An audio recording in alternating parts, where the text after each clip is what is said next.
بسم اللہ الرحمن الرحیم۔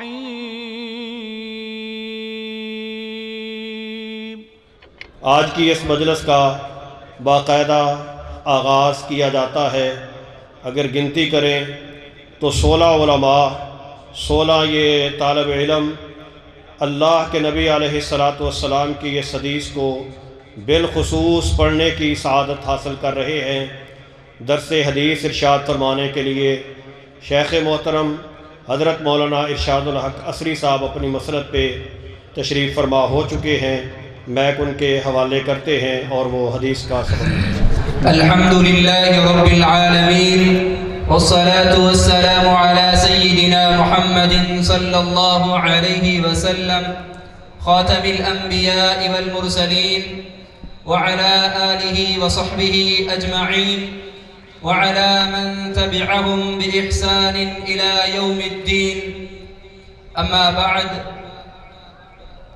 أخبرنا شيخنا محمد أسلم الشاكر قال: أخبرنا الحافظ عبد العزيز بن الحافظ أحمد الله، وله إجازة عن المحدث الحافظ محمد أعظم الجندلوي، وله إجازة عن الشيخ الحافظ عبد المنان وزير آبادي، وله إجازة عن العلامة عبد الحق البنارسي، وله إجازة عن الإمام الشوكاني، وله إجازة عن علي بن إبراهيم الشهيد، وله إجازة عن حامد بن حسن شاكر، وله إجازة عن السيد عبد الرحمن الشامي، وله إجازة عن أحمد بن محمد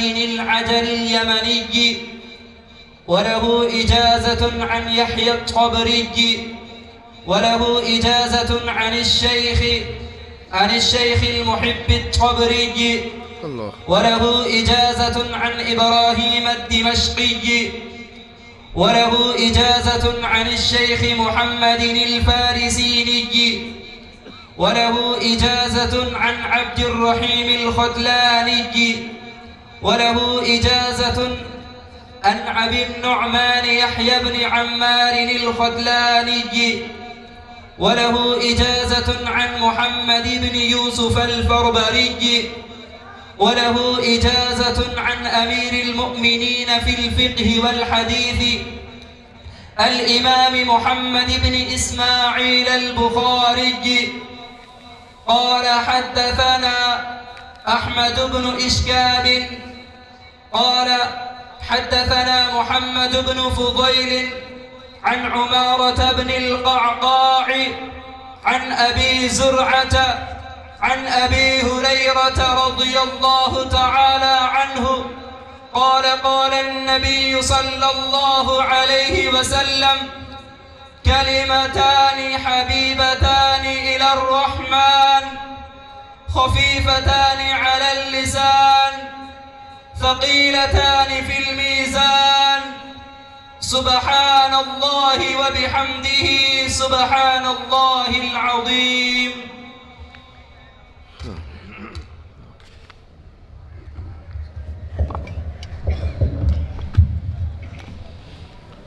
السلام علیکم ورحمۃ اللہ وبرکاتہ۔ ان الحمد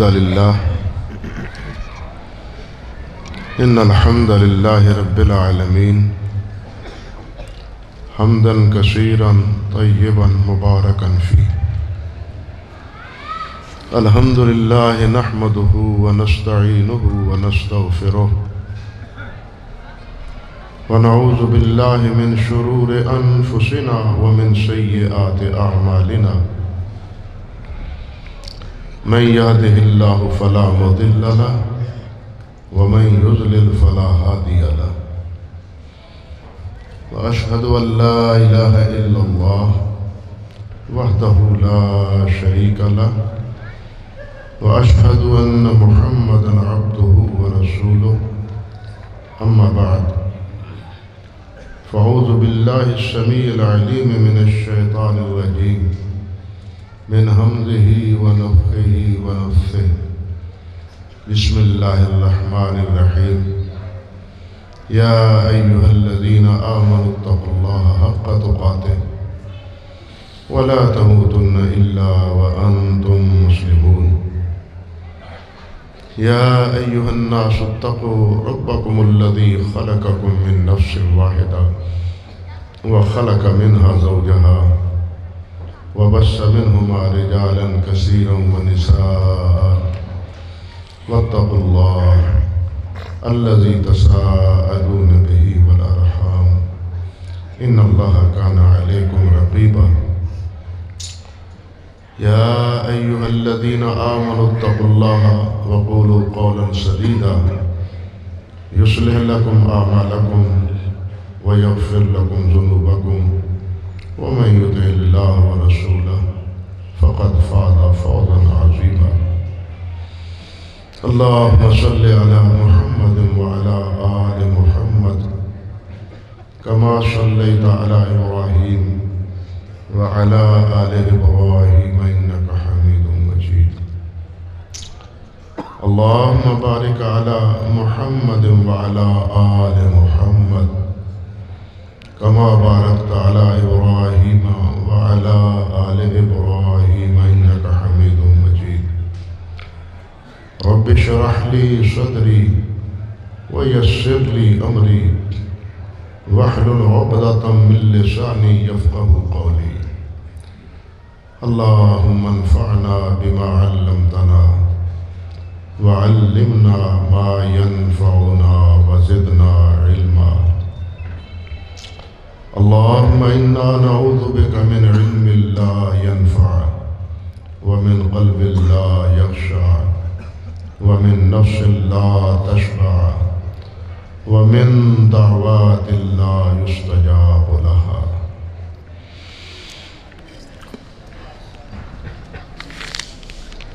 باب قول الله ونضع الموازين القسط ليوم القيامة وأن أعمال بني آدم وقولهم يوزن وقال مجاهد القسطاس العدل بالرومية ويقال القسط مصدر المقسط وهو العادل وأما القاسط فهو الجائر حدثنا أحمد بن إشقاق قال حدثنا محمد بن فضيل عن عمارة بن القعقاع عن أبي ذرة عن أبي هريرة رضي الله تعالى عنه قال قال النبي صلى الله عليه وسلم كلمتان حبيبتان إلى الرحمن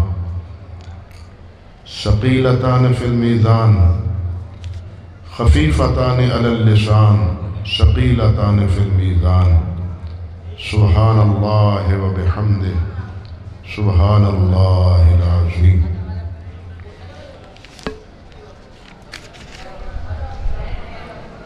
محترم و مکرم علماء و مشائخ کرام، قابل احترام عزیز طلباء، اس بابرکت میں تشریف لانے والے مجلس میں تشریف لانے والے بزرگوں، بھائیوں، دوستوں اور ساتھیوں، الجامع الصحیح جسے حضرت امام بخاری رحمۃ اللہ علیہ نے مرتب کیا ہے، اس کی آخری حدیث کے اور باب کے الفاظ عزیز طالب علم کی زبان سے بھی آپ نے سماعت فرمائے ہیں، اور میں نے بھی ان الفاظ کو دہرایا ہے۔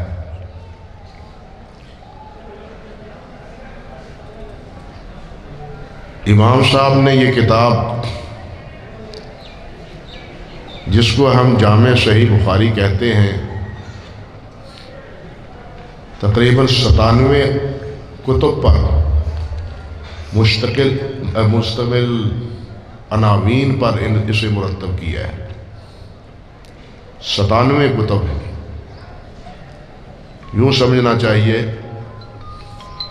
کہ 97 کتابیں اس میں جمع ہیں.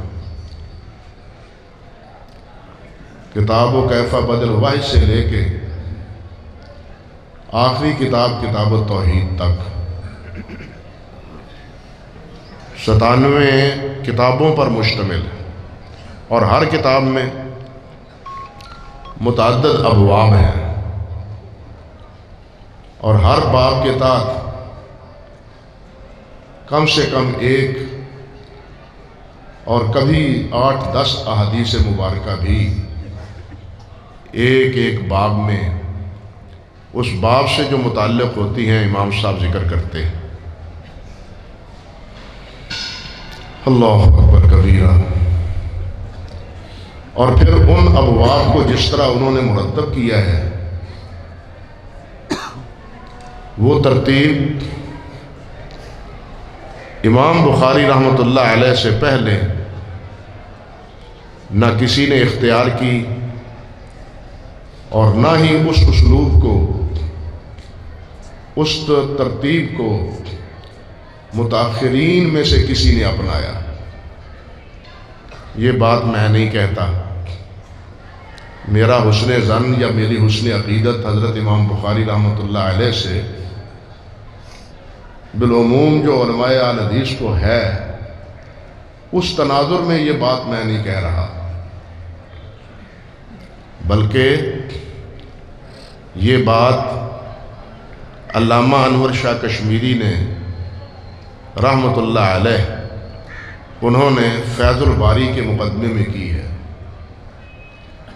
فیض الباری کے مقدمے میں انہوں نے یہ بات فرمائی ہے کہ ابواب کی ترتیب ایسی الہامی ہے کہ نہ اس سے پہلے یہ ترتیب کسی کو سوجھی ہے، اور نہ ہی ان کے بعد کسی اور نے اس ترتیب کو ملحوظ رکھا ہے. بلکہ انہوں نے کہا کہ یوں معلوم ہوتا ہے کہ اس ترتیب کے فاتح بھی امام بخاری ہیں اور خاتم بھی امام بخاری، یعنی فاتح بھی وہی ہیں. ہم تو یہ کہتے رہے ہیں کہ صحیح بخاری ایسی جامع اور ایسی صحیح کتاب ہے کہ اس جیسی کتاب نہ پہلے ہے نہ بعد میں، یعنی جو صحت کا اعتبار اس کتاب کو حاصل ہے وہ ذخیرہ احادیث میں کسی اور کتاب کو حاصل نہیں ہے. اور اس بات پر سوائے چند حضرات کے پوری امت کا اتفاق ہے، اور جن حضرات نے اس پر اعتراضات کیے بھی ہیں بعض روایات پر، علماء و مشائخ نے، محدثین رحمہم اللہ نے اس کے جوابات دیے. اپنے طالب علم عزیزوں کے لیے بات بطور خاص عرض کر رہا ہوں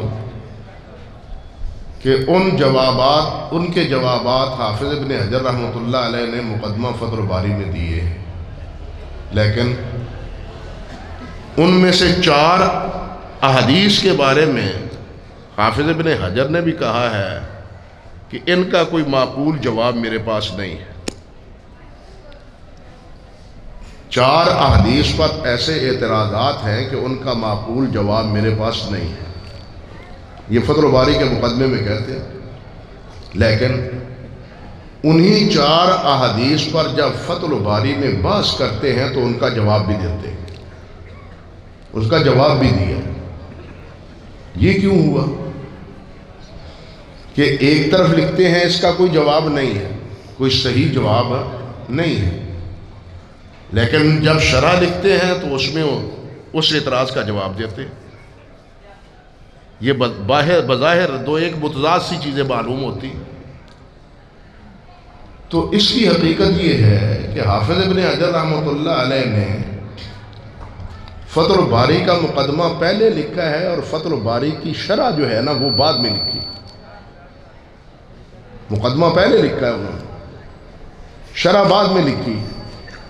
یہ جو 4 احادیث کے بارے میں انہوں نے فتح الباری کے مقدمہ فتح الساری میں یہ کہا ہے کہ 4 حدیث کا جواب نہیں، تو یہ پہلے کی بات۔ جب شرح لکھنے لگے ہیں تو پھر ان 4 احادیث سے بھی ان اعتراضات کے جواب کو مدلل کیا ہے۔ تو علماء کا اس بات پر اتفاق ہے، ہم یہ کہتے رہے ہیں کہ سب سے صحیح ترین کتاب یہ ہے۔ مزید تفصیل میں نہیں جانا چاہتا اور محدثین کے اقوال آپ کے سامنے نہیں رکھنا چاہتا، لیکن احادیث ہی نہیں، علامہ انور شاہ کشمیری کہتے ہیں احادیث ہی نہیں بلکہ اس کتاب کے جو ابواب ہیں، یہ ابواب بھی نہ پہلے کسی کو سوجے ہیں نہ ان کے بعد کسی کے تصور میں آئے ہیں۔ اور اسی لیے علماء کرام اس بات پر متفق ہیں اور کہتے ہیں کہ فقہ البخاری فی تراجمہ ہے، کہ امام بخاری رحمۃ اللہ علیہ کی فقاہت جو ہے وہ کیا ہے؟ صحیح بخاری کے تراجم میں جو ابواب باندھے ہیں، ان ابواب سے حضرت امام بخاری رحمۃ اللہ علیہ کی فقاہت اور ان کی علمی بصیرت وہ نمایاں ہوتی۔ امام بخاری رحمۃ اللہ علیہ فرماتے ہیں کہ میں نے 4 لاکھ احادیث سے اس کتاب کو مرتب کیا ہے۔ 6 لاکھ کتنی احادیث سے؟ 6 لاکھ احادیث سے اس کتاب کو مرتب کیا ہے۔ اب یہ 6 لاکھ متون مراد نہیں ہے، 6 لاکھ متن وہ مراد نہیں ہے، بلکہ ان کی اسانید مراد ہے۔ حضرات محدثین رحمہم اللہ کے نزدیک طریقہ یہ ہے کہ سند کا 1 یا 2 راوی بدل جاتے ہیں تو اس کو دوسری حدیث سمجھتے ہیں۔ امام ابراہیم بن سعید الجوہری رحمۃ اللہ علیہ، ان کے ترجمہ میں حافظ ذہبی رحمۃ اللہ علیہ نے تذکرۃ الحفاظ میں لکھا ہے کہ ان سے جعفر بن خاقان رحمۃ اللہ علیہ نے پوچھا حضرت ابو بکر صدیق رضی اللہ تعالی عنہ کی ایک حدیث کے بارے میں، تو امام ابراہیم بن سعید نے اپنے حلقے میں بیٹھنے والے ایک تلمیذ کو کہا کہ جاؤ، جو مسند ہے نا میری مرتب کی ہوئی حضرت ابو ہریرہ کی، حضرت ابو بکر صدیق کی، اس کا 23واں جز لے کے آؤ۔ 23واں جز 23۔ جعفر کہتے ہیں میں حیران ہو گیا اور میں نے پوچھا حضرت یہ کیا؟ حضرت ابو بکر صدیق رضی اللہ تعالیٰ عنہ سے تو زیادہ احادیث مروی ہی نہیں ہے، اگر شمار کیا جائے تو بڑی مشکل سے 50 سے 60 احادیث مبارکہ بنتی، تو یہ 23 اجزاء کیسے ہوئے ان کی احادیث کے؟ یہ کہاں سے احادیث آ گئی؟ تو انہوں نے فرمایا بات یہ ہے کہ ایک حدیث کے بارے میں، ایک حدیث کے بارے میں اگر میرے پاس 100 اس حدیث کی سند نہ ہو تو میں اس حدیث میں اپنے آپ کو یتیم سمجھتا ہوں، اس حدیث میں اپنے آپ کو یتیم سمجھتا ہوں۔ اس لیے ایک حدیث کی جتنی اسانید ہیں ان کے تحت میں نے یہ اپنی ساری مسند جو ہے نا وہ جمع کی ہے۔ یہی محدثین رحمہم اللہ کا اسلوب ہے رحمہم اللہ، ورنہ احادیث کی جو تعداد ہے، جس طرح کہ حافظ ابن جوزی رحمۃ اللہ علیہ نے ذکر کیا ہے،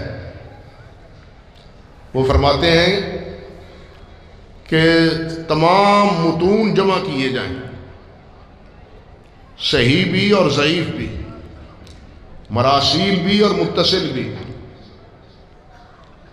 تو یہ زیادہ سے زیادہ 50,000 تک نہیں پہنچتے۔ السید الخاطر میں حافظ ابن جوزی نے فرمایا ہے کہ 50,000 تک یہ متون نہیں پہنچتے، اس سے بھی کم ہے۔ یہ جو حضرات محدثین رحمہم اللہ کے تذکروں میں آتا ہے کہ امام بخاری رحمۃ اللہ علیہ کو 7 لاکھ حدیث یاد تھی، امام احمد بن حنبل رحمۃ اللہ علیہ کو 7 لاکھ حدیث یاد تھی، امام بخاری رحمۃ اللہ علیہ فرماتے ہیں 6 لاکھ حدیث مجھے یاد تھی، یا اسی طرح دوسرے حضرات محدثین رحمہم اللہ کے اقوال ہیں۔ تو ان لاکھوں احادیث سے مراد وہ لاکھوں متون نہیں ہیں، یہ لاکھوں اسانید ہیں۔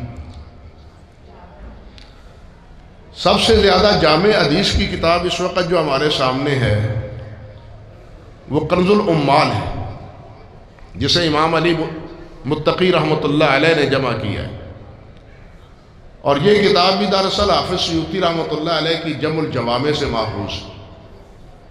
حافظ سیوطی کی کتاب جامع صغیر ہے، الجامع الکبیر ہے، زیادات جامع صغیر ہے، پھر جمع الجوامع ہے جس میں انہوں نے اقوال بھی اور افعال بھی جمع کر دی ہیں، جمع الجوامع۔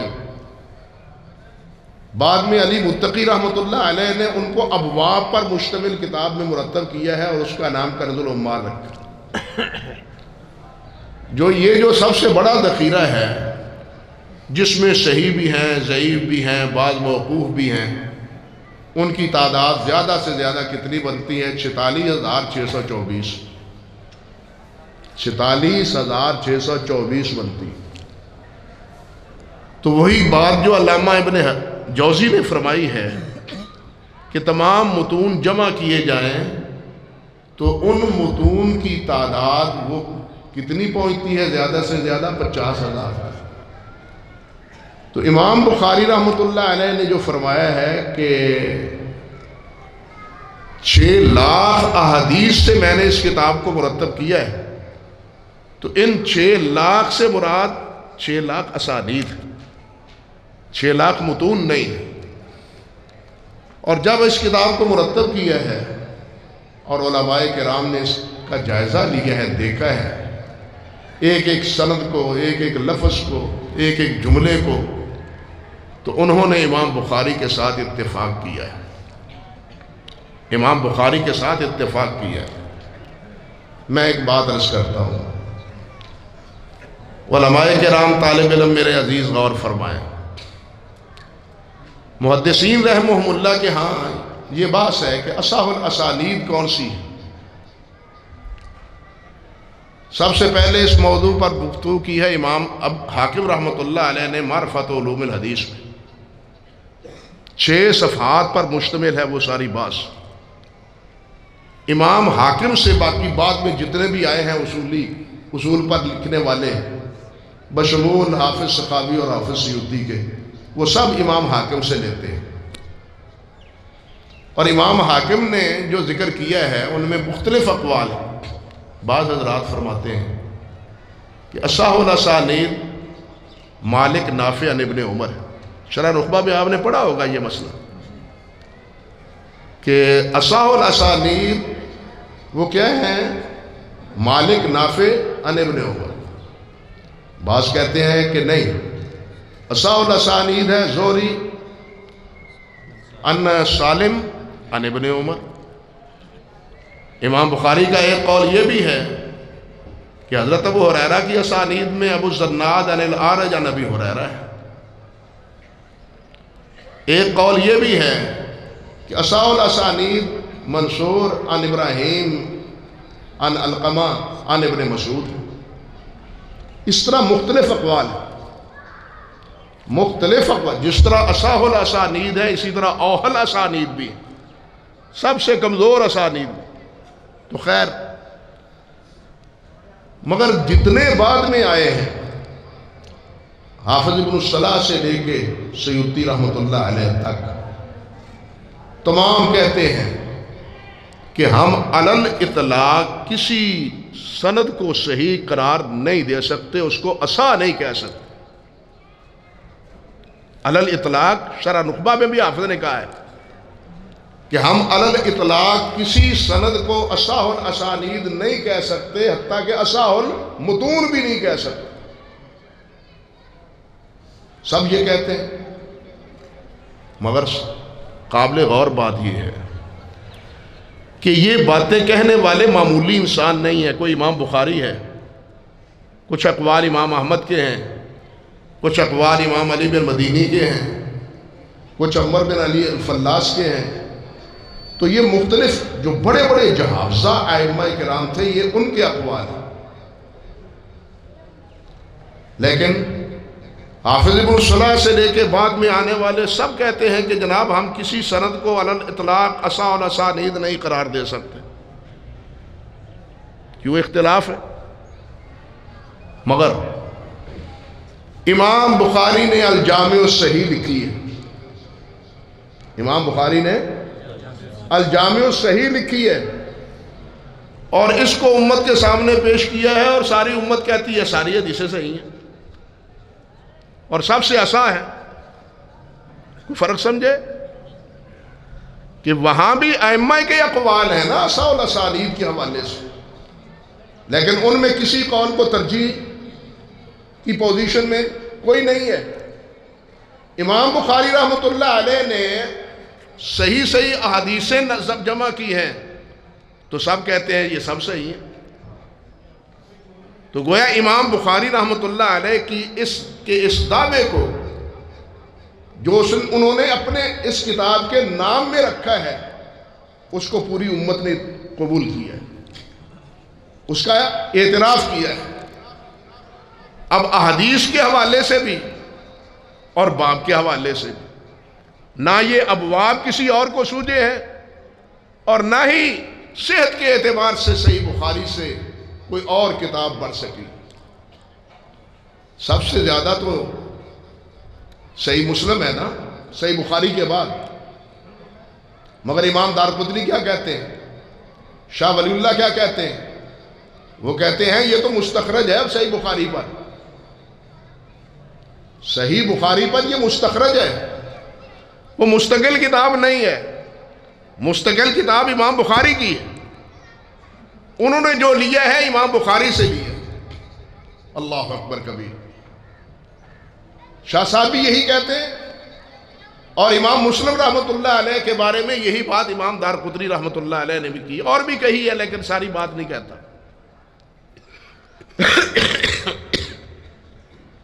اللہ اکبر کبیرہ. پھر دیکھیے کہ اس کتاب کے بارے میں پوری امت کا اتفاق اور یہ لفظ بولتے ہیں کہ اس کتاب کو تلقی بالقبول حاصل. کیا مطلب؟ کیا کہ تمام علماء نے اس کو قبول کیا ہے، اس پر حرف گیری نہیں کی. اصطلاحاً اسے کیا بولتے ہیں کہ اس کتاب کو تلقی بالقبول حاصل. اور یہ بات سمجھ لیں کہ اگر کسی کمزور روایت کو بھی تلقی بالقبول حاصل ہو تو وہ کمزور روایت بھی موجب عمل ہو جاتی، کیونکہ تلقی بالقبول اس روایت پر گویا کہ ایک اجماع ہو گیا ہے. اجماع معید ہے اس ضعیف روایت کا. بات سمجھے؟ یعنی تلقی بالقبول کی وجہ سے وہ ضعیف روایت بھی مقبول ہو گئی ہے. اب سوال یہ پیدا ہوتا ہے کہ تلقی بالقبول کی وجہ سے ضعیف روایت وہ معمول بن جائے، معمول بھی بن جائے اور اس پر عمل درست قرار پائے، تو جو کتاب بھی صحیح ہے، حدیث بھی صحیح ہے، اسے تلقی بالقبول بھی حاصل ہے، پھر اس کی پوزیشن کیا ہے؟ بات سمجھے؟ اس کی پوزیشن کیا ہے؟ اور یہی وجہ ہے کہ انور شاہ کشمیری رحمۃ اللہ علیہ نے یہاں پھر فرمایا ہے.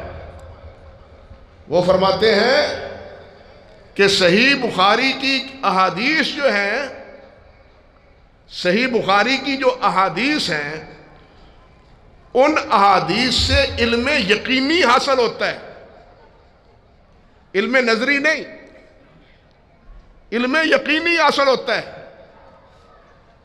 اور آپ جانتے ہیں طالب علم یہ سب ساتھی نہیں سمجھتے. یہ کیا کہتے ہیں کہ علم یقینی حاصل ہوتا ہے متواتر سے، خبر احاد سے نہیں. کیوں حضرت صاحب؟ علم یقینی حاصل نہیں ہوتا کس سے؟ خبر احاد سے. علم یقینی حاصل ہوتا ہے خبر متواتر سے جب یہ تسلیم کر لیا کہ اس کی احادیث ان سے کیا ہے، اس کو کیا ہے حاصل ہے، تلقی بالقبول حاصل ہے، تو پھر اس کی جو احادیث ہیں وہ ان کی حیثیت کیا ٹھہری؟ متواتر حدیث کی ٹھہری۔ جس طرح متواتر سے علم قطعی حاصل ہوتا ہے، حالانکہ اس میں تقسیم ہے کہ متواتر ہے بھی یا نہیں، اس کی تعریف کیا ہے، محدثین کیا سمجھتے ہیں، یہ ایک نیا مسئلہ ہے، یہ بات علیحدہ ہے۔ ہم تو اس بات کو تسلیم کر کے بھی بات مانتے ہیں کہ یہ تقسیم ہے تمہارے ہاں، کہ متواتر حدیث کی ہے تقسیم۔ محدثین تو اس معنی میں متواتر نہیں مانتے جس معنی میں اصولیین مانتے ہیں یا فقہا مانتے ہیں، محدثین اس تعریف کو نہیں مانتے۔ اس بات کی طرف میں نہیں جانا چاہتا، لیکن میں یہ کرنا چاہتا ہوں کہ اس ترقی بالقبول کی وجہ سے اور علماء کے اتفاق کی وجہ سے صحیح بخاری کو اللہ ذوالجلال والاکرام نے یہ اعزاز فرمایا ہے کہ انور شاہ کشمیری فرماتے ہیں کہ اس کی ایک ایک حدیث کو کیا درجہ حاصل ہے؟ علم یقینی کا حاصل۔ اب سوال یہ پیدا ہوتا ہے کہ جب اس سے علم یقینی حاصل ہوتا ہے، جب اس سے علم یقینی حاصل ہوتا ہے صحیح بخاری کی اس احادیث سے، تو ان کے مقابلے میں مسلکی اعتبار سے جو خبر احاد ہے ان کی اصولی پوزیشن کیا رہ جاتی ہے؟ بات سمجھے یا نہیں سمجھے؟ ان کی اصولی پوزیشن کیا رہ جاتی ہے؟ یعنی اس کی روایات کو درجہ ہے متواتر کا، اور ان احادیث کو حاصل ہے درجہ خبر احاد کا، اگرچہ وہ خبر احاد ان کے نزدیک مشہور کے درجے میں ہی کیوں نہ ہو، لیکن ہے خبر احاد ہی۔ اس خبر احاد کا جو درجہ ہے ان کے نزدیک، اگر دونوں کے مابین ترجیح کی نسبت آئے تو پھر ترجیح ایمانداری سے کس کتاب کو ہوگی؟ کس حدیث کو ہوگی؟ مگر المیہ یہ ہے کہ وہ کہتے ہیں کہ یہ ترجیح صحیح بخاری کی حدیث کو نہیں ہوگی۔ سب کچھ ماننے کے باوجود، سب کچھ تسلیم کر لینے کے باوجود ترجیح حاصل نہیں ہوگی۔ کیوں؟ وہ کہتے ہیں کہ یہ ترجیح حاصل اس لیے نہیں ہوگی کہ یہ تو فیصلہ تقلیدی ہوگا، اجتہادی نہیں ہوگا۔ یہ فیصلہ کیا ہوگا؟ تقلیدی ہوگا تمہارا، اجتہادی نہیں ہوگا۔ سوال یہ پیدا ہوتا ہے کہ جس مسئلے پہ اجماع موجود ہو، اتفاق موجود ہو، وہ مسئلہ جو ہے وہ قابل اجتہاد بھی ہے، کیوں شیخ صاحب؟ اور جس پر اجماع ہو، اتفاق ہو، وہ قابل اجتہاد رہ جاتا ہے۔ انا للہ و انا الیہ راجعون۔ یہ چند اصولی باتیں میں نے اپنے عزیزوں کے لیے کی ہیں تاکہ وہ ان اصولی باتوں کو سمجھے، کبھی ضرورت پڑے گی اللہ کے فضل و کرم سے۔ تو اس کتاب کی احادیث کی پوزیشن یہ ہے اور ابواب کی بھی پوزیشن یہ ہے، بلکہ علامہ بلقینی رحمۃ اللہ علیہ جو حافظ ابن حجر کے استاد ہیں، حافظ ابن حجر کے جتنے اساتذہ ہیں ان میں سب سے زیادہ فقاہت کے حامل امام بلقینی تھے، ابو حفص البلقینی، اور حدیث کے اعتبار سے حافظ عراقی تھے رحمہ اللہ، درجہ اپنا اپنا۔ متون کے اعتبار سے ابن ملقن تھے، یہ بھی حافظ ابن حجر رحمۃ اللہ علیہ کے استاد ہیں۔ تو حافظ بلقینی رحمۃ اللہ علیہ نے جو محدث بھی ہیں اور بہت بڑے فقیہ بھی ہیں، انہوں نے ایک کام کیا ہے۔ آپ جانتے ہیں علماء ایک بیان کرتے ہیں صحیح بخاری صحیح اپنے سورت فاتحہ اور سورت بقرہ کے مابین موضوعاتی اعتبار سے اتفاق کیا ہے، پوزیشن کیا ہے۔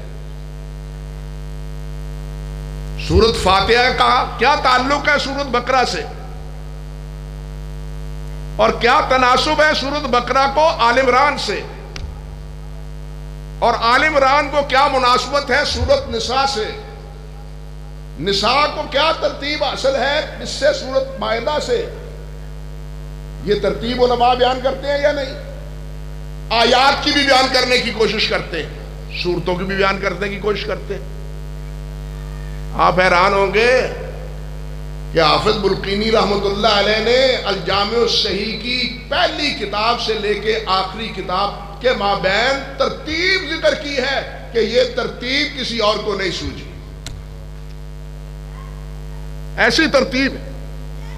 اور اس ترتیب کو اختصاراً حافظ ابن حجر رحمۃ اللہ علیہ نے حدیث ساری، جس کو حدیث ساری بھی کہتے ہیں، فتح الباری کا جو مقدمہ ہے اس میں ذکر بھی کی، آخر میں اس کو دیکھا جا سکتا ہے۔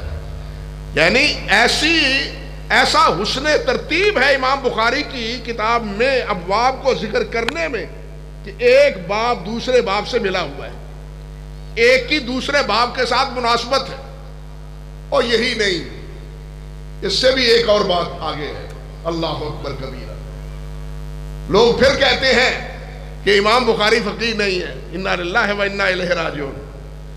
اس سے اور آگے بھی بات ہے، وہ یہ حافظ ابن حجر نے لکھا ہے کہ امام بخاری جب کسی باب میں آخری حدیث ذکر کرتے ہیں تو اس آخری حدیث میں یہ قرینہ موجود ہوتا ہے کہ یہ اس باب کی آخری حدیث ہے،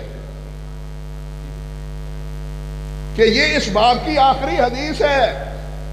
یعنی امام بخاری اپنے علم و فراست اور فہم و بصیرت پر ایسی حدیث لاتے ہیں کہ اس حدیث سے یہ بات معلوم ہو جاتی ہے کہ یہ اب کتاب باب ختم ہو رہا ہے۔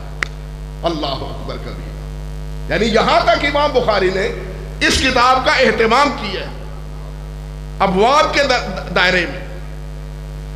اللہ اکبر کبیرہ، اللہ اکبر کبیرہ۔ پھر کتاب کی ابتدا حضرت امام صاحب نے کتاب و کیفہ بدل وائی سے کی، اور اختتام اس کا کتاب التوحید سے کیا ہے، کتاب التوحید سے کیا ہے۔ ابتدا بدل وائی سے کیوں؟ کہ ہمارے دین کی بنیاد ہی وہی ہے۔ ہمارے دین کی بنیاد کیا ہے؟ وحی الہی ہے۔ 30 پارے ہیں تو وہ بھی وحی ہے، اور نبی علیہ السلام کی احادیث مبارکہ ہے تو وہ بھی وحی ہے۔ نبی علیہ السلام جو فرماتے ہیں وَمَا يَنْتِقُ عَنِ الْهَوَىٰ إِنْ هُوَ إِلَّا وَحْيٌ يُوحَىٰ، وہ اللہ رب العزت کی طرف سے حکم ہوتا ہے تو نبی علیہ السلام بولتے ہیں، ورنہ نہیں بولتے۔ بہت سی احادیث مبارکہ ہیں جس میں نبی علیہ السلام فرماتے ہیں کہ جبرائیل آئے ہیں مجھے یہ کہہ کے گئے، جبرائیل آئے ہیں مجھے یہ بتلا کے گئے، جبرائیل آئے ہیں مجھے یہ سمجھا کے گئے، حالانکہ وہ قرآن میں نہیں ہے۔ گویا کہ احادیث مبارکہ بھی جبرائیل امین لے کے آتے رہے، وہ بھی وہی ہے، اور 30 پارے بھی وہی ہیں۔ فرق صرف یہ ہے کہ 30 پارے اس کے الفاظ اللہ سبحانہ و تعالیٰ کے ہیں، اور حدیث پاک میں الفاظ حضرت محمد رسول اللہ کے، معانی اور مطالب مفاہیم وہ من جانب اللہ ہے۔ جبرائیل نے آل کے سمجھایا، بتلایا، آگاہ کیا، اور آگے نبی علیہ السلام نے امت کو چیز سے خبردار کی۔ دونوں چیزیں وہی ہیں۔ ہم وہی کے، ہم کس کے پابند ہیں؟ وہی الہی کے، کہ ہم اللہ کی وحی، اللہ کے پیغام، اس کی اطاعت کریں، اس کی فرما برداری اور پیروی کریں۔ کوئی دین ہم اس کو دین ماننے کے لیے تیار نہیں ہیں جو وحی الہی سے خارج ہو اور پھر اس کی کوئی سند نہ ہو۔ سند اسی کی ہوگی جو وحی الہی پر ہوگی۔ جس کی سند ہی نہیں ہے، ماد رائے اور قیاس پر مبنی ہے وہ قول یا وہ اس کی بنیاد، اس کی سند کیا ہوگی؟ سند پہنچے گی تابعی سے صحابی، صحابی سے رسول اللہ صلی اللہ علیہ وسلم۔ جس طرح کہ امام احمد نے کہا ہے کہ هذه الاحادیث عن صالح عن صالح عن تابع عن صاحب عن رسول اللہ صلی اللہ علیہ وسلم ان جبرائیل ان رب العالمین. یہ ہے ہماری سند. صالح سے صالح، نیک سے نیک روایت کرتا ہے، اور وہ تابعی سے، تابعی صحابی سے، صحابی اللہ کے رسول سے، اللہ کے رسول جبرائیل سے، جبرائیل اللہ رب العزت سے. یہ دین کس کا ہے؟ اللہ کا نازل کیا ہوا ہے. اس لیے اللہ رب العزت نے جو فرمایا ہے ہم اس کے مکلف، اور نبی علیہ السلام بھی اسی کے مکلف تھے. ان اتبع الا ما یوحى الی، میری طرف جو وحی کی جاتی ہے میں اسی کی تابع داری کرتا ہوں. تو امام بخاری نے کتاب کی ابتدا بدر وحی سے کی ہے. وحی کس طرح، اس کا آغاز کس طرح ہوا، ابتدا کیسی ہوئی، پھر ایک ترتیب کے ساتھ وحی کے بعد کتاب الایمان ہے، کتاب العلم ہے، کتاب الطہارہ ہے، کتاب الصلاۃ ہے، کتاب الزکوٰۃ ہے. پھر اس ترتیب کے ساتھ حضرت امام بخاری رحمۃ اللہ علیہ نے پوری کتاب کو مرتب کیا، اور آخری کتاب کیا ہے؟ کتاب التوحید. کتاب التوحید دیکھیے، ہمارے اسلام کی بنیاد لا الہ الا اللہ محمد رسول اللہ پر ہے، اور اس کے ساتھ نماز اور زکوٰۃ پر ہے.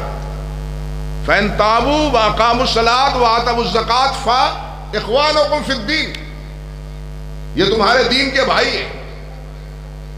یہ چیز لازم ہے.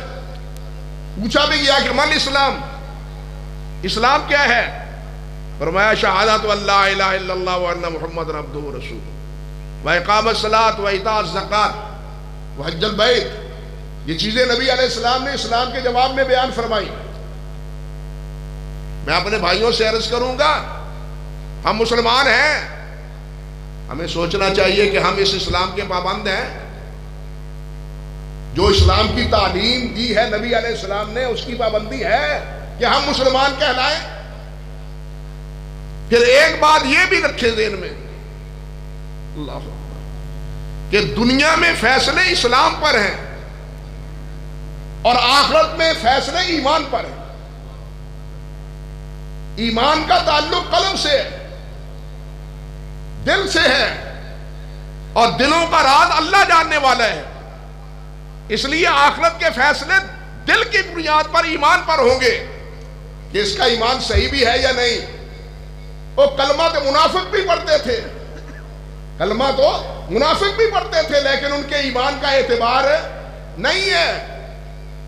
اس لیے فیصلے کس پر ہوں گے؟ ان فی القلب ان فی الجسد مضغہ اذا صلحت صلح الجسد کلہ واذا فسدت فسد الجسد کلہ، او کما قال النبی صلی اللہ علیہ وسلم.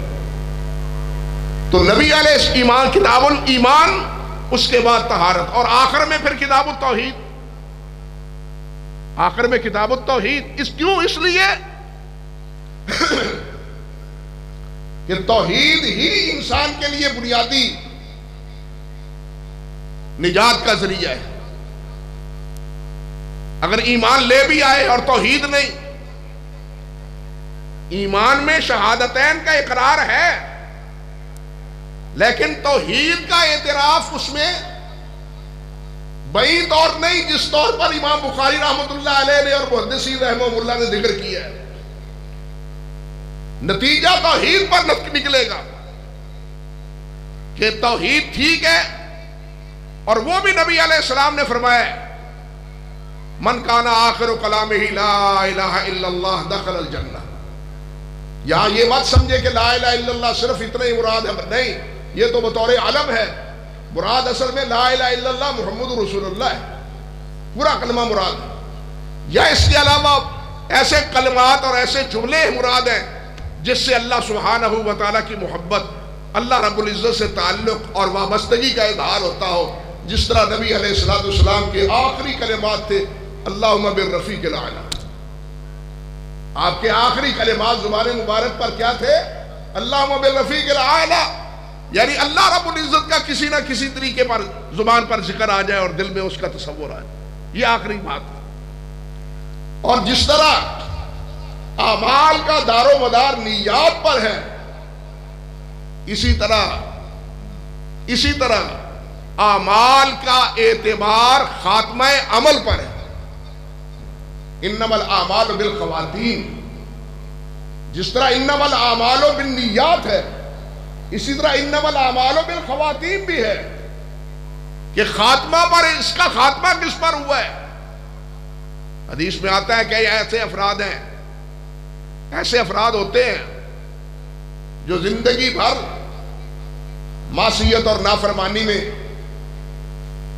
گزار دیتے ہیں، بری زندگی، لیکن آخری دور میں کوئی ایسا بولا، اللہ کو بھا گیا اور اللہ ذوالجلال نے اسے ایمان کی اور نیک عمل کی سعادت عطا فرما دی۔ اور ایسے بھی بد نصیب ہیں، پہلے اذانیں بھی دیتے تھے، نمازیں بھی پڑھتے تھے، لیکن آخری دور میں نماز بھی گئی اور اذانیں بھی گئی۔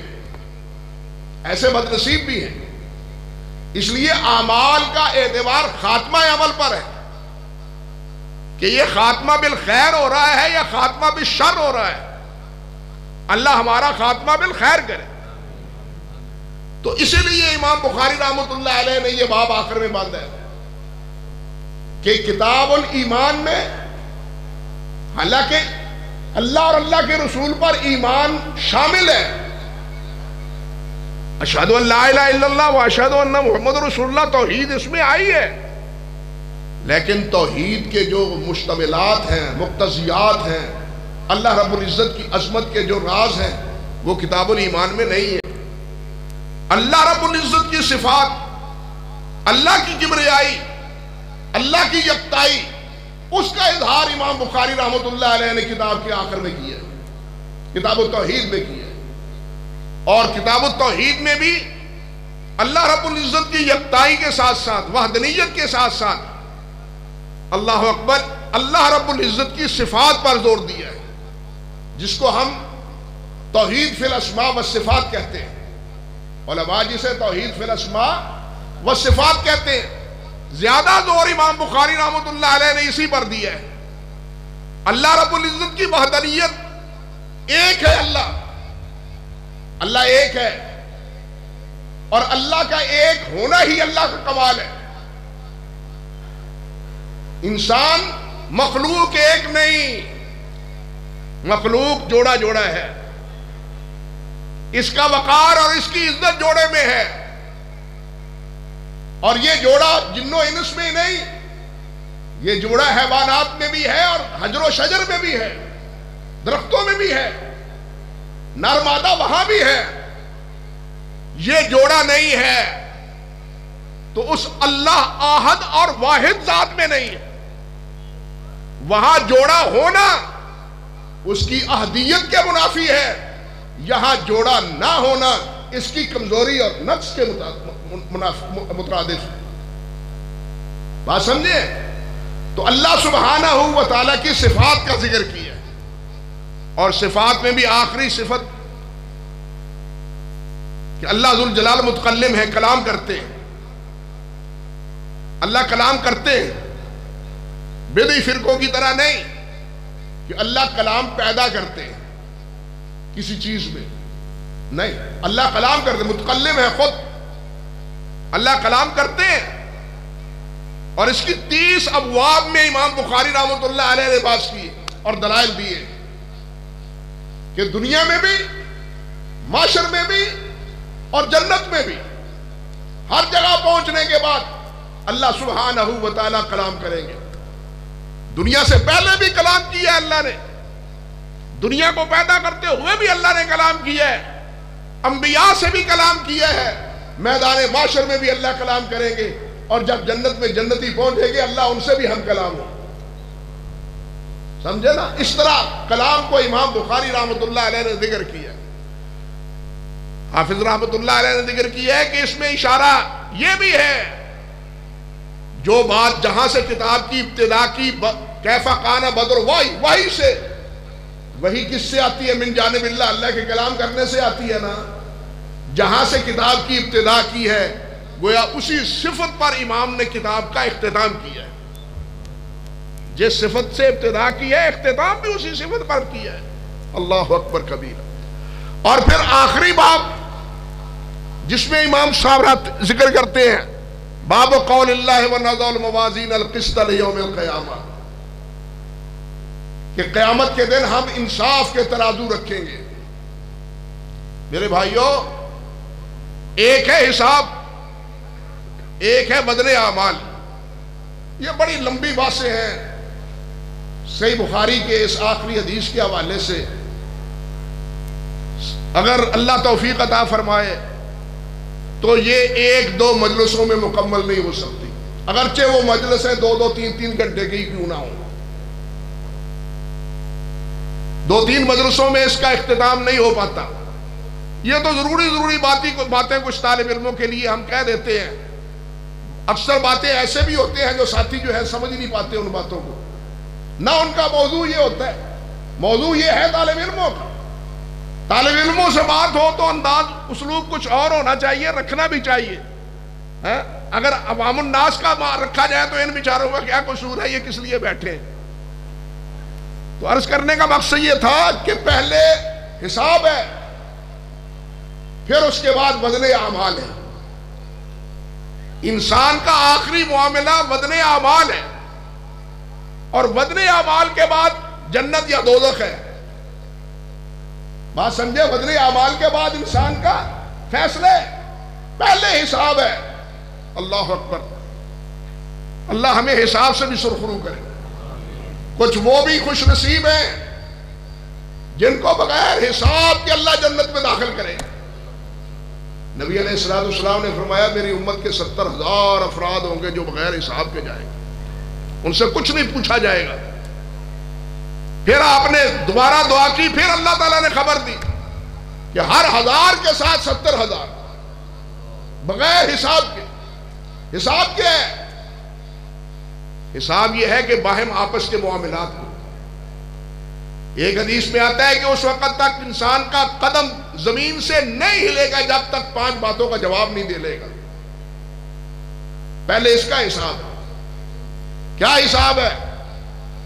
تمہیں عمر دی تھی کہاں خرچ کی، تمہیں جوانی دی تھی کہاں صرف ہوئی، تمہیں علم دیا تھا اس پہ عمل کیا کیا، اور تمہیں مال دیا تھا تم نے کہاں سے کمایا اور کہاں خرچ کیا۔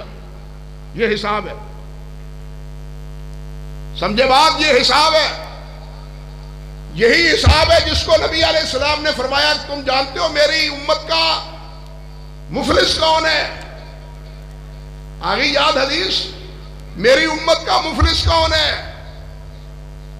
صحابہ نے عرض کیا مفلس وہ ہے جس کے پاس روپیہ پیسہ نہ ہو۔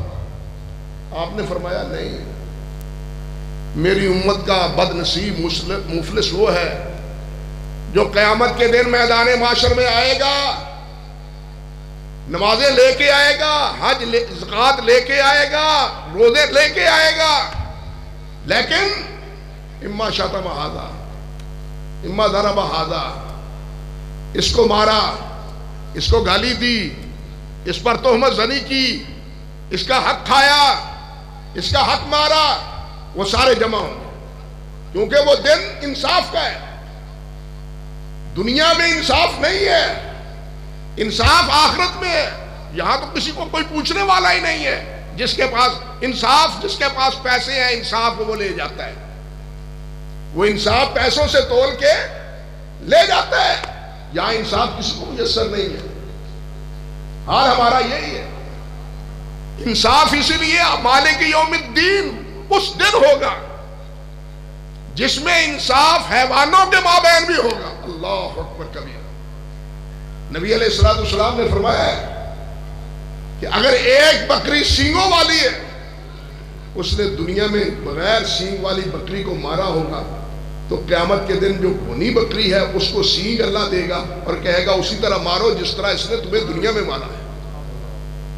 جانوروں کے مابین انصاف ہوگا، قصاص ہوگا، بدلہ ہوگا۔ انسانوں کے مابین جب جانوروں کا معاملہ تمام ہو جائے گا، اللہ فرمائیں گے موتو، مر جاؤ، سب جانور مر جائیں، کوئی باقی نہیں رہے گا، کیونکہ جنت دوزخ معاملہ ہے جن و انس کا، حیوانوں کا معاملہ نہیں ہے۔ ان کے بعد انسانوں کے حساب کتاب کی باری آئے گی۔ بعد میں انسانوں کے حساب کتاب کی باری آئے گی۔ اللہ اکبر کبیرہ۔ اور پھر فرمایا جس پر جو ظلم کیا ہوگا وہ مظلوم بھی آئے گا، یا اللہ اس نے مجھ پر ظلم کیا تھا، مجھ پر اتہام لگایا تھا، مجھے مارا تھا، میرا مال لوٹا تھا، میری زمین اس نے اپنے قبضے میں لی تھی۔ اللہ ذوالجلال اس کی جو نمازیں ہیں ان کا اجر و ثواب اتنا لے لو، معاف کر دو اس کو۔ زکوٰۃ کا اتنا پیسہ لے لو، اتنا یعنی اجر و ثواب لے لو، اس کو معاف کر دو۔ حتیٰ کہ نماز کا ثواب ختم اور روزے کا ثواب ختم، صدقہ و زکوٰۃ کا ثواب ختم، کچھ پلے نہیں۔ لیکن مظلوم پھر باقی، مظلوم پھر باقی ہیں۔ اب ان کو کیسے راضی کیا جائے گا؟ ان کی غلطیاں اور ان کے قصور اٹھا کے اس کے گردن پر رکھے جائیں گے، اس کو اس دنیا کے نمازی کو جہنم میں پہنچا دیا جائے گا اور وہ جنت میں چلے جائیں گے۔ فرمایا یہ ہے میری امت کا مفلس، جو سب کچھ لے کے آیا لیکن خالی ہاتھ۔ اس لیے حساب و کتاب کا معاملہ پہلے، اور بڑا خطرناک اور بڑا ہی خوفناک۔ اللہ اپنی مہربانی سے ہمارے لیے آسانیاں پیدا فرمائے، اور یہ اسی وقت ہے جب ہم کسی پر ظلم نہ کریں، کسی پر اتہام نہ لگائیں، کسی کا مال نہ کھائیں، کسی کا حق نہ دبائیں۔ اگر ایسا کیا تو یہ نمازیں بیکار جائیں گی، نمازوں کا کوئی فائدہ نہیں ہوگا۔ جس ایک ایک نماز کو آپ کہتے ہیں 27 گنا ثواب ہے، وہ ثواب سب جاتا رہے گا۔ انا للہ و انا الیہ راجعون۔ تو میرے بھائی پہلے حساب ہے، پھر اس کے بعد وزن اعمال ہے، اور وزن اعمال میں بھی سب سے زیادہ پسندیدہ وزن نماز کا اپنی جگہ، لیکن نبی علیہ السلام نے فرمایا سب سے اثقل وزن جو ہے حسن خلق کا ہو، اچھے اخلاق کا وزن، اچھے اخلاق کا وزن۔ نبی علیہ السلام سے بڑھ کے کوئی اخلاق کو اپنانے والا اور اخلاق کا سبق دینے والا دنیا میں نہیں۔ آج ہم جس اخلاق کا ڈھنڈورا پیٹ رہے ہیں اور جس آزادی کا آج ہم بول بالا کر رہے ہیں، وہ آزادی نہیں، مادر پدر آزادی ہے اور آوارگی ہے، وہ شیطنت ہے، وہ بغاوت ہے۔ یقین جانیے یہ بات بڑی درد دل سے کہتا ہوں، یہاں ہندوستان میں عیسائی آئے، 100 سال انہوں نے حکومت کی، ایجنڈا یہ تھا کہ یہاں کے مسلمانوں کو عیسائی بنا دیا جائے، مرتد کر دیا جائے۔ لارڈ میکالے نے نصاب اسی لیے دیا، اس کا بیان ریکارڈ پر موجود ہے۔ اس نے کہا کہ یہ نصاب پڑھنے والے اگر عیسائی نہیں بنیں گے تو مسلمان بھی نہیں رہیں گے۔ لیکن ہوا کیا؟ آپ کے علماء نے، علماء امت نے، اللہ کروڑ ہا رحمتیں ان پر فرمائے، انہوں نے مدارس کو سنبھالا، مساجد کو سنبھالا، بلکہ کہنا چاہیے یہاں کے مسلمانوں کے ایمان کو سنبھالا، جس کا نتیجہ آج بھی یہ ہے کہ مسلمانوں کے دامن میں ایمان موجود ہے۔ عیسائی نہیں ہوئے، پادریوں سے مقابلے کیے، مناظرے کیے، کتابوں کے ایک دوسرے کے خلاف ردود لکھے جن کی تفصیل داستان لمبی ہے، لیکن مسلمانوں کے ایمان اور اسلام کی حفاظت کے لیے انہوں نے ایک ایک لمحہ خرچ کیا اور اپنی جان کو جوکھوں میں ڈال کے مسلمانوں کو اسلام کا جو ہے نا راستہ بتلاتے رہے، دکھاتے رہے۔ لیکن آج وہ اس سارے منصوبے بے ناکام ہونے کے باوجود آج انہوں نے کیا سوچا کہ انہیں آزادی کا سبق دیا جائے۔ وہ آزادی مردوں کی ہے یا وہ آزادی عورتوں کی ہے؟ اور یہ آزادی کہاں سے آتی ہے؟ شیطان کی طرف سے، جو سب سے پہلے اللہ رب العزت کے حکم سے آزاد ہوا۔ یہ اسی کی اختیار کی ہوئی آزادی ہے، اور اسی کے یہ آزاد بننے والے اور آزادی اختیار کرنے والے حقیقتاً اسی کے چیلے ہیں۔ مقصد کیا ہے کہ اب آزادی کے نام پہ مسلمانوں کو مرتد کیا جائے۔ مجھے آپ بتلائیں، یہ جو آج چند دن پہلے جشن آزادی بنایا گیا ہے، اس میں کیا ہوا ہے؟ رسول کو بتلا دو آزادی، اولیاء کو بتلا دو آزادی، یہ آزادی ہماری آزادی، اور یہاں تک آگے انا للہ و انا الیہ راجعون کہ آپ کے ملک میں ان آزادی کے گماشتوں نے کیا کیا ہے؟ فرانس کے جھنڈے کو لہرایا ہے۔ کیا مطلب اس کا؟ فرانس وہ بدماش ہے جس نے نبی علیہ السلام کے خاکے بنا کے آپ کی توہین کی ہے۔ اور کچھ یاد بھی رکھا کرو، توہین کی ہے اور فرانس کے خلاف آپ احتجاج کرتے رہے ہیں، لیکن ان آزادی کے متوالوں نے برطانیہ کا جھنڈا نہیں، امریکہ کا جھنڈا نہیں، جرمنی کا جھنڈا نہیں، فرانس کا جھنڈا لہرایا ہے۔ کیوں لہرایا ہے اور کس مقصد کے لیے لہرایا ہے؟ گویا انہوں نے کہا ہے کہ ہم فرانس کے اس اقدام کی حمایت کرتے ہیں۔ مجھے بتلاؤ، یہ آزادی کے نام پر بغاوت ہے یا نہیں دین اسلام سے؟ اللہ اور اللہ کے رسول سے بغاوت ہے یا نہیں ہے؟ آج یہ تو ایجنڈا چل رہا ہے، آج یہ منصوبہ ہے، لیکن افسوس یہ ہے کہ ہمارے حکمران اور ہم بھی اکثر و بیشتر اس سے بے خبر اور غافل ہیں۔ انا للہ و انا الیہ راجعون۔ بات کہاں سے کہاں چلی گئی؟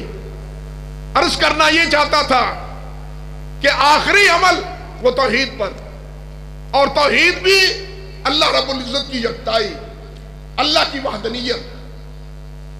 ایک سوال ہے، باتیں بہت سی آتی ہیں، چھوڑ جاتا ہوں کہ ہم سورۃ احد کو کیا کہتے ہیں؟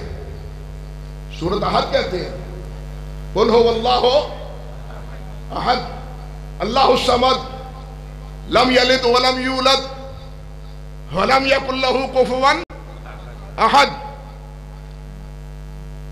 نبی علیہ السلام نے فرمایا ایک دفعہ پڑھنے سے 10 پاروں کا ثواب ملتا ہے، 3 دفعہ پڑھے تو 30 پاروں پہ پڑھنے کا ثواب ملتا ہے۔ کیوں؟ اس میں توحید ہے۔ سوال یہ ہے، اور یہ سوال اپنے دور میں پادری کیا کرتے تھے، برِ صغیر میں اپنے دور میں یہ پادری سوال کیا کرتے تھے، وہ اس میں توحید کیا ہے؟ اس میں تو سب کچھ سلب ہے، توحید کہاں ہے یہاں؟ لم یلد ولم یولد ولم یکن لہ کفوا احد، ہر چیز سلب ہے۔ سمجھے بات؟ صرف احد ہے، قل هو اللہ احد، ابتدا میں احد ہے اور آخر میں احد ہے، یکتائی کا ذکر ہے۔ توحید کا کیا ذکر ہے؟ اس میں تو سلب ہی کا ذکر ہے کہ اس کی اولاد نہیں، نہ وہ کسی سے جنا ہے، نہ اس کو کسی نے جنا ہے۔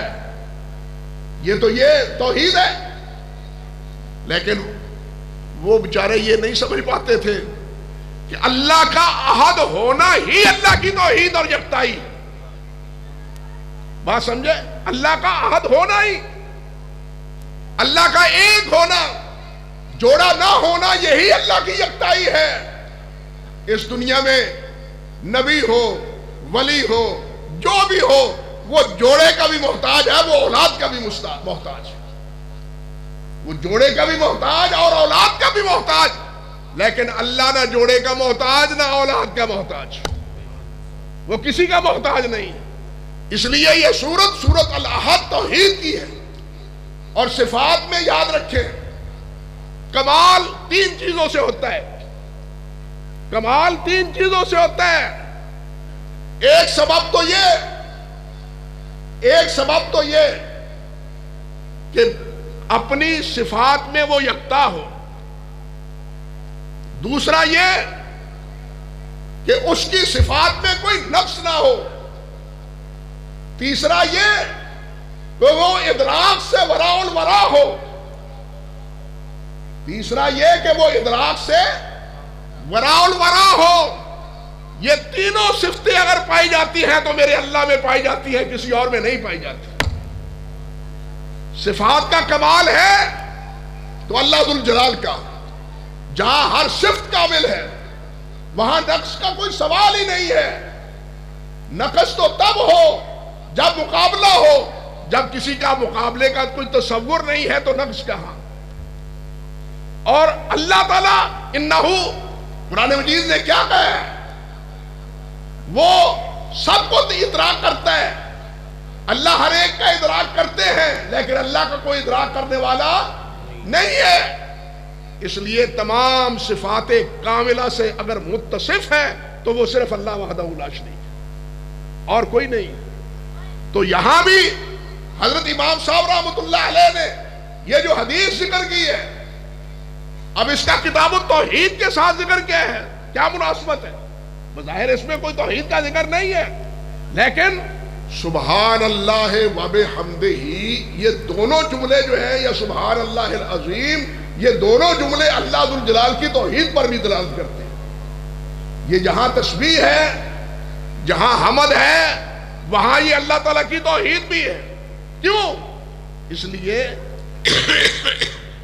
کہ تسبیح کہتے ہیں جو ہر نقص سے پاک ہو۔ تسبیح وہ کہ اسے اس کی ہے جو ہر نقص سے پاک، ہر عیب سے پاک، ہر کمزوری سے پاک، اور وہ کون ہے؟ اللہ۔ اور تسبیح اس کی، الحمد اس کی، حمد اس کی جو تمام اوصاف سے متصف ہو، اور وہ اوصاف بھی اس کے ذاتی ہو، کسی کے دیے ہوئے نہ ہو۔